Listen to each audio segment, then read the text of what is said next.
ఒక 18 years 20 years cross కాగానే first marriage అనేదే ఉంటుంది, కానీ ఇద్దరి మధ్య అఫెక్షన్ ఎలా ఉంటుంది అనేది. సో వీడితో భరించడం కన్నా నాకు అల్మనీ వస్తుంది, మెయింటెనెన్స్ వస్తుంది, సో సైడ్ అయిపోతాను. అలిమనీకి మెయింటెనెన్స్కి అని డైవర్స్ ఎవరు ఇవ్వరు. 4 walls మధ్య ఆ రియాలిటీ అనేది వాళ్ళు ఫేస్ చేసిన తర్వాతనే వాళ్ళు డిసైడ్ అవుతారు. మీరు 60 years వచ్చి హస్బెండ్తో ఉండాలని ఎంత బాగా కోరుకుంటారో, మన కిడ్స్ మన పిల్లలు కూడా end of the stage money matter అవుతుంది, గోల్డ్ మ్యాటర్ అవుతుంది. వాళ్ళు డైవర్స్ చేసిన విషయము, వాళ్ళ బంధము సంబంధం అన్ని మర్చిపోయి ఫస్ట్ మ్యారేజ్ డివోర్స్ కంటే నేను second marriage divorce lot of file చేసిన. ఒక అమ్మాయి డైవర్స్ ఇచ్చి వచ్చి 2 years మళ్ళీ వచ్చింది నా దగ్గరికి.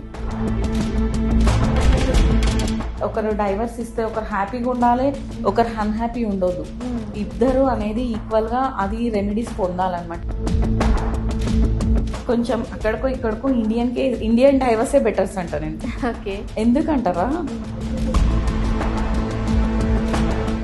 డైవర్స్ అయిపోయినాక అతను ఏం నీ ఎనిమి కాదు.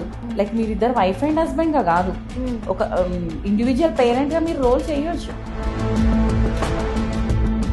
వైఫ్ జింజర్ గార్లిక్ ఏదైతే తినదు, హస్బెండ్ వెళ్ళి ఢిల్లీ కోర్టులో హైకోర్టులో పిటిషన్ ఇచ్చిండు డైవర్స్ కావాలని చెప్పేసి.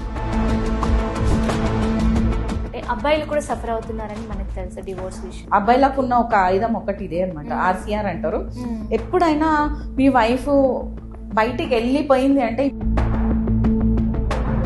అంటే నువ్వు ఎంత ఇచ్చినా ఎంత చూసుకున్నా రెస్పెక్ట్ అనేది ఇవ్వాలన్నమాట.